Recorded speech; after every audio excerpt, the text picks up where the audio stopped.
কুষ্টিয়ার কুমারখালীতে ইলিশ সম্পদ উন্নয়ন ও ব্যবস্থাপনা প্রকল্পের আওতায় 2024-25 অর্থ বছরে জেলেদের মাঝে বিকল্প উপায়ে জীবিকা নির্বাহের জন্য বিভিন্ন উপকরণ বিতরণ করা হয়েছে।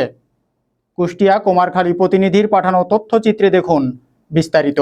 কুষ্টিয়ার কুমারখালীতে ইলিশ সম্পদ উন্নয়ন ও ব্যবস্থাপনা প্রকল্পের আওতায় জেলেদের মাঝে উপকরণ বিতরণ।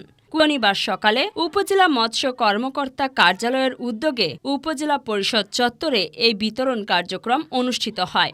এ সময় উপজেলা নির্বাহী কর্মকর্তা এস.এম. মিকাইল ইসলামের সভাপতিত্বে প্রধান অতিথি ছিলেন জেলা মৎস্য কর্মকর্তা আব্দুল বারী। অন্যান্যদের মধ্যে উপজেলা কৃষি অফিসার রাইসুল ইসলাম, উপজেলা সমাজসেবা কর্মকর্তা আবু রায়হান সহ অনেকে উপস্থিত ছিলেন।